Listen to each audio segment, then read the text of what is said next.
Hola chicos, bueno, esta semana vamos a trabajar el tema que tiene que ver con la organización posterior al triunfo conservador que ocurre el año 1830 en Chile y algunos problemas globales que existían en América para organizar estos nuevos estados nacionales posterior a la independencia que tuvieron, ¿ya? Primero es importante aclarar el concepto de nación, que muchas veces se confunde con el concepto de Estado, pero no son lo mismo, sí son complementarios. De hecho, una nación es parte de un Estado. Pero cuando hablamos de nación, estamos hablando de una comunidad de personas que comparten vínculos, que comparten características propias, ¿ya? Y cuando hablamos de características propias, hacemos referencia a su cultura, a su religión, a su raza, a un idioma, entre otras características que hacen que se diferencien de otras. Esto nos hace entender que dentro de un mismo país pueden existir distintas naciones, y eso es un punto importante a tener en cuenta. Por ejemplo, en Chile tenemos más de una nación. Los chilenos son la nación mayoritaria, pero existen algunos grupos que no se identifican como tal porque tienen algunas características propias que son distintas, que diferencian, ¿ya? Como por ejemplo el pueblo mapuche, que ellos tienen unas características culturales distintas, una religión distinta, un idioma distinto, provienen eh, de una matriz racial distinta, ¿ya? Por lo tanto, ellos se reconocen como una nación distinta. Distinto a un Estado, porque un Estado, además de tener esas características, debe tener un territorio donde haya un gobierno que ejerza un poder, ¿ya? Entonces, cada país tiene un gobierno que ejerce el poder, pero pueden existir dentro de ese mismo Estado, ¿sí? Dentro de ese mismo Estado pueden existir distintas naciones. Bien, era importante aclarar este concepto porque sobre todo en nuestros vecinos, esta idea trajo muchos problemas en la organización. En Chile no. En Chile los trajo después, cuando ya Chile se había consolidado como un país, pero, pero no al momento de su, digamos, de su conformación como un Estado nacional, sino que después. En el caso de América, tenemos distintos problemas que son parte de la organización americana y que van a generar una serie de problemas, ¿ya? El primer punto hace referencia a el proyecto bolivariano. Uno de los padres de la, digamos, de la independencia de América es Simón Bolívar. Simón Bolívar, junto con otros grandes próceres de la independencia, como por ejemplo José de San Martín, buscaron independizar y apoyar en la independencia a toda América. Y Simón Bolívar tenía un proyecto de unificar a toda América, el proyecto bolivariano. Y él buscó unificar, primero, buscó unificar a distintos pueblos que están en la zona norte de América del Sur, que se denominó un proyecto que fue denominado la Gran Colombia. ¿Ya? La Gran Colombia estaba compuesta por los países que nosotros conocemos hoy día, obviamente eh, por Colombia, por Ecuador, por Venezuela, ¿ya? Principalmente, y también, perdón, por Panamá, ¿ya? Eh, pero este proyecto trae consigo una serie de problemas, ya que estos países actuales, en su momento parte del virreinato de Nueva Granada, tenían identidades culturales distintas, proyectos distintos y también existían personajes que tenían proyectos para sus propias naciones, ¿ya? Por lo tanto, esta idea de la Gran Colombia unificada que tenía Simón Bolívar no funciona y terminan separándose finalmente. Por otro lado, existen conflictos territoriales, principalmente eh, el que tenemos ahí, pero también entre Argentina, que en ese momento se separa en Argentina, Uruguay y en Paraguay.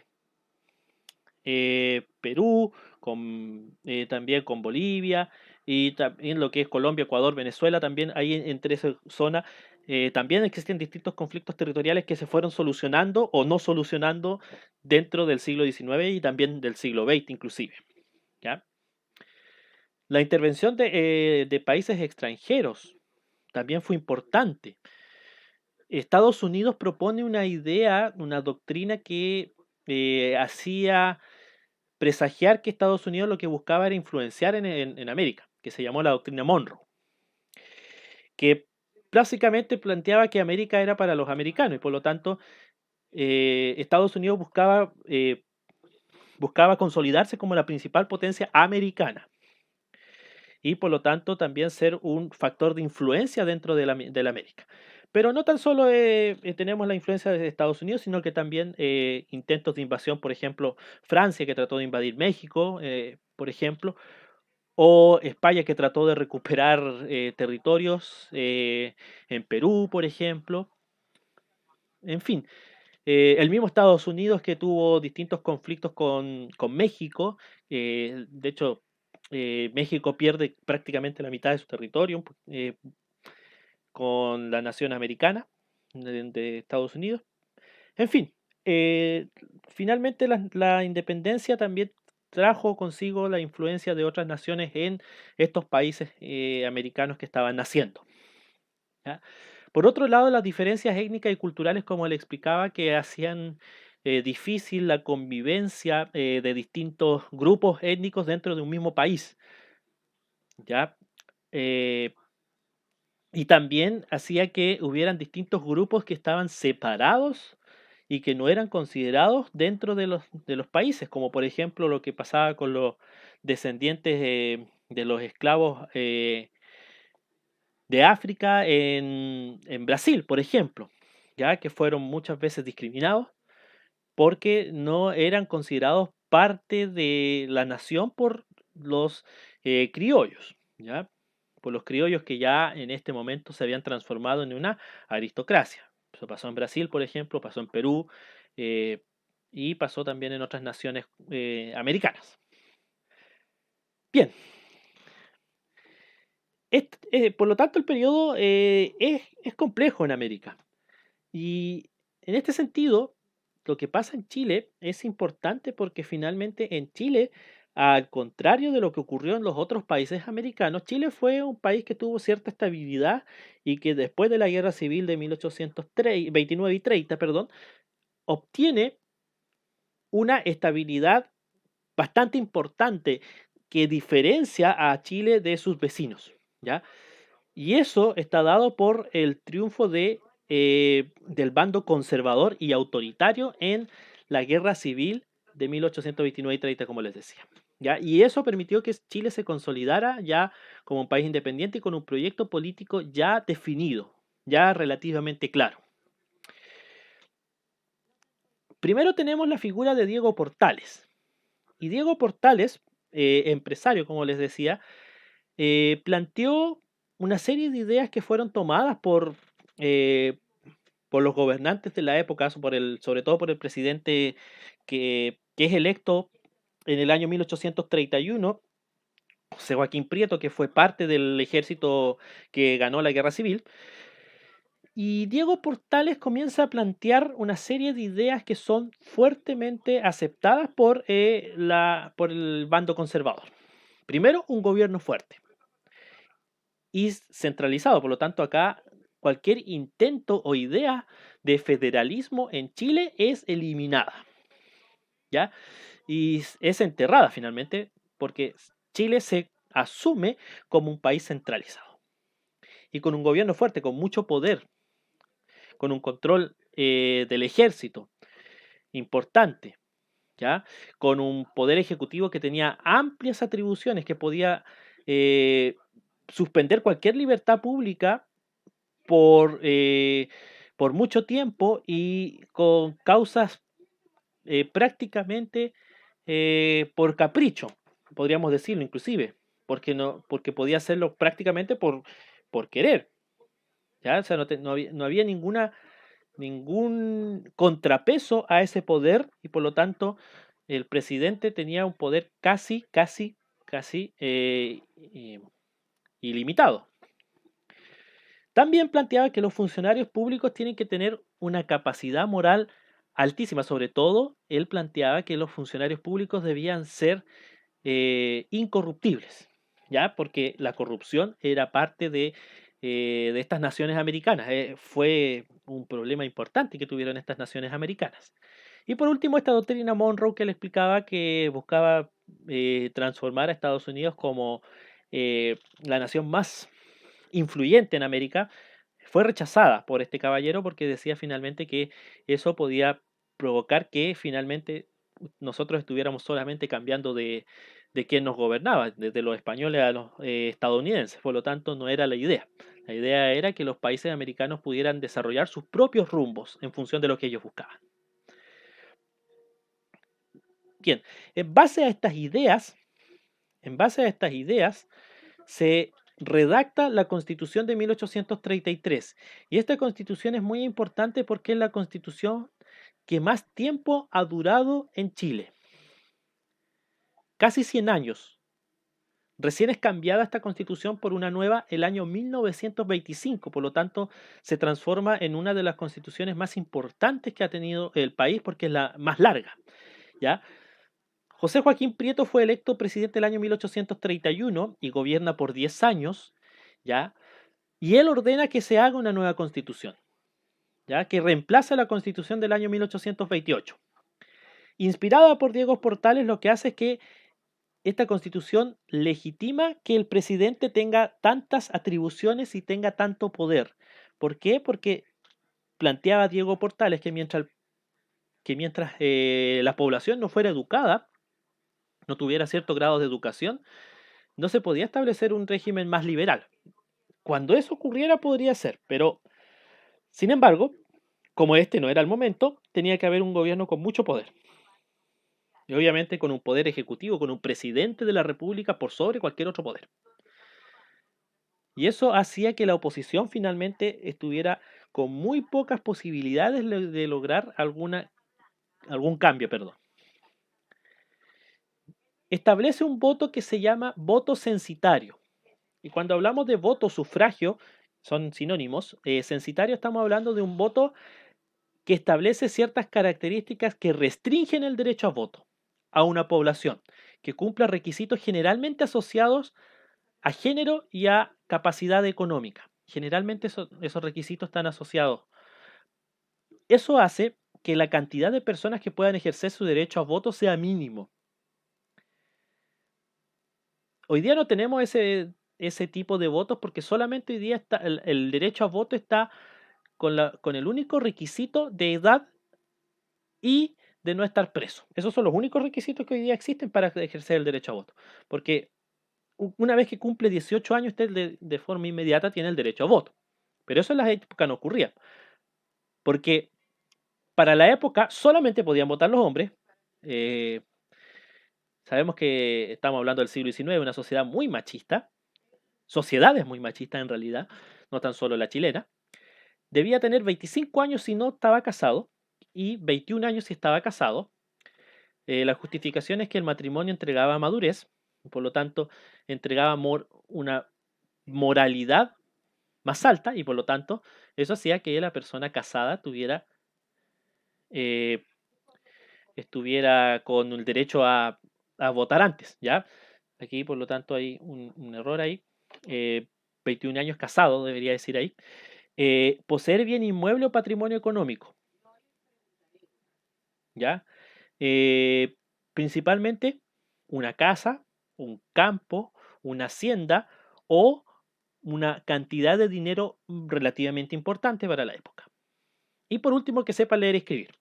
Con todo esto, con todos estos requisitos, la cantidad de personas que en Chile podían votar era mínima. cerca del 1% de la población.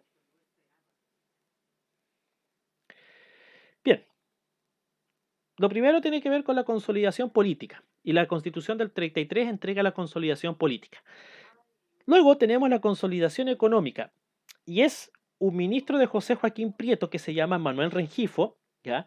Que en Puerto Montt lo recordamos por la calle Rengifo, que eh, está en la zona céntrica, quien establece distintas medidas para poder recuperar la economía chilena. Es denominado, por lo tanto, el mago de las finanzas porque con poco y nada de recursos económicos que tenía Chile en esa época, recién terminando una guerra civil, logró recuperar la economía por medio de impuestos, de un buen manejo económico y de una transparencia importante en los recursos.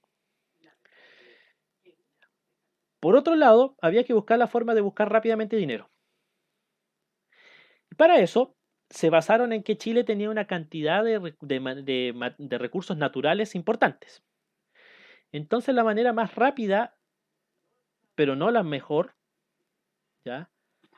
Pero es mucho más rápido, era extraer un recurso natural y venderlo directamente, sin generar un proceso de transformación, ¿ya? Cuando un país se dedica a vender materias primas, que se llaman a los productos que son vendidos sin que se le haga ningún cambio, o sea, tal cual se extraen de la naturaleza se venden, ¿ya? Cuando un país se dedica a eso, eso se llama modelo de crecimiento hacia afuera, vale decir, depende de las compras de las materias primas de otros países, ¿ya? Sin embargo, eso hace que, eh, claro, los países obtengan recursos económicos rápidamente, pero que dependan mucho de otros países. Por ejemplo, hoy día Chile vende mucho cobre, pero ¿qué pasa si los países le dejan de comprar cobre? Va a sufrir un problema económico importante, ¿ya? En la época, los principales recursos que se vendían eran recursos mineros, salitre, cobre, eh, y recursos naturales como el trigo y la harina. Ya esas eran las principales ventas. ¿Ya? La idea de esto es que una vez que se obtengan ciertos recursos, ya Chile puede hacer el paso siguiente, porque el primer paso es vender recursos naturales sin transformarlos, y el segundo paso es establecer industrias, vale decir, la transformación de esos recursos naturales en recursos elaborados. Esa era la idea. No se logró, no se logró, pero era la finalidad del gobierno de la época, pero sí es importante señalar que este modelo de desarrollo hacia afuera, vale decir, vendiendo materias primas sin elaboración, permitió que Chile obtuviera recursos económicos rápidamente y eso le permitiera al gobierno de la época poder realizar ciertas obras para mejorar la calidad de vida de los chilenos. Tercero, tenemos la defensa del territorio. Esta idea de defensa del territorio es más bien implantada por Diego Portales. De hecho, esta guerra le cuesta la vida a Diego Portales. ¿Ya? Eh, Perú, Perú había sido liberado con fondos chilenos, con recursos chilenos que había pedido prestado Bernardo Higgins a Inglaterra. Por lo tanto, eso hacía que el Estado peruano tuviese una deuda hacia Chile por la independencia del Perú. Y obviamente esa deuda no había sido pagada y no existía la intención de Perú de pagarla. ¿Ya? Por lo tanto, tenemos la primera causa. La segunda causa tiene que ver con la importancia de dos puertos. Me explico. En la época tenemos dos formas de comerciar, por tierra y por mar. Por tierra, lento, poca carga, ¿ya? Y complejo, muy complejo. Por lo tanto, los productos se vendían a través del mar. principalmente. Y por lo tanto, tener el puerto más importante aseguraba mucha plata para los países porque iban a llegar muchos barcos a vender productos, ¿ya? Y por lo tanto, habían dos puertos que competían por ser el más importante de América del Sur. Uno de ellos era Valparaíso, en Chile, y el otro era el puerto de Callao.